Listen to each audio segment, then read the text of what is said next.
A Carta Apostólica Desidério Desideravi.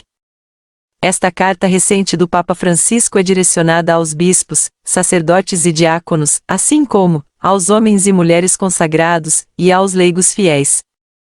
O Papa deseja com esta carta convidar toda a Igreja a redescobrir, salvaguardar e viver a verdade e a força da celebração cristã. Esta carta apostólica fala sobre a formação litúrgica do povo de Deus, sendo uma obra bem extensa, de 21 páginas. Apesar de longa, é possível destacar 3 pontos nesta publicação papal, todos relacionados entre si, e também relacionados com a Santa Missa, que é o ato primário de comunhão e essencial para a vida da Igreja Católica. O Papa Francisco deixa claro que o objetivo com essa sua nova carta apostólica é inspirar reflexões que possam ajudar na contemplação da beleza e da verdade da celebração cristã, fazendo da liturgia o verdadeiro lugar de encontro com Cristo. Os 3 pontos de destaque nesta carta são resultantes de comportamentos que o Papa Francisco chama de mundanismo espiritual e que tem influenciado o modo de vida cristã de muitos católicos. São eles: o gnosticismo, o pelagianismo e o abandono simbólico. O gnosticismo e o pelagianismo são comportamentos adotados por algumas pessoas e que agem como um veneno, matando aos poucos a doutrina cristã católica. São 2 formas distorcidas de cristianismo, que fazem muito mal para a vida da Igreja.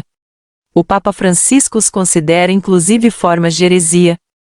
E não são práticas novas, mas comportamentos ruins, que, inclusive, a Igreja já vem condenando há séculos.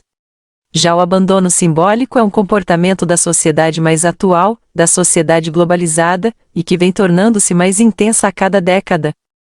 Agora vou te explicar melhor o que significa e representa esses 3 comportamentos que o Papa Francisco revela em sua carta apostólica e que está trazendo preocupação para a Santa Igreja. O gnosticismo é uma forma extrema de pensar. É tentar buscar entender e conhecer a fé e toda a doutrina cristã de maneira extremamente racional.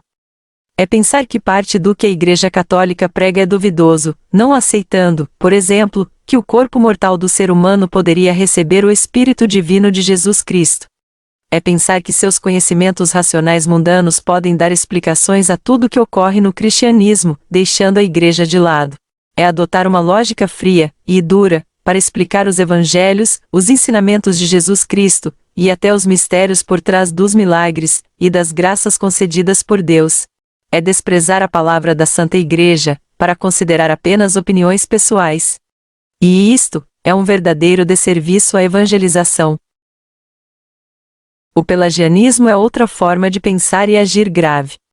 É presumir que a salvação deve ser conquistada somente pelo esforço próprio da pessoa. É tratar Jesus Cristo somente como um modelo de inspiração cristã, e que não tem poder de decisão. É a pessoa querer salvar a si mesma, sem reconhecer que depende de Deus. Só que pensar assim é muito errado. Para entrar na casa de Deus, nos céus, não basta apenas seguir os mandamentos, é preciso sermos salvos por Cristo, é preciso se arrepender e confessar os pecados a Ele, pois é de nosso Salvador a decisão final de conceder a graça da salvação. E o terceiro ponto de destaque que o Papa alerta em sua carta apostólica diz respeito diretamente às missas, estando relacionado a um abandono simbólico. É que a missa hoje deve reforçar mais o aprendizado cristão, quanto à dinâmica dos ritos, símbolos e gestos católicos, ou seja, deve estimular o estudo da liturgia, principalmente pelos fiéis consagrados e leigos, para que cada fiel cresça no conhecimento do sentido teológico da liturgia. Esse pensamento surge diante do seguinte questionamento levantado pela Igreja: como recuperar a capacidade de viver plenamente a liturgia, as missas, já que muitas das pessoas modernas perderam a capacidade de se envolver com ações simbólicas, que é uma característica essencial do ato litúrgico?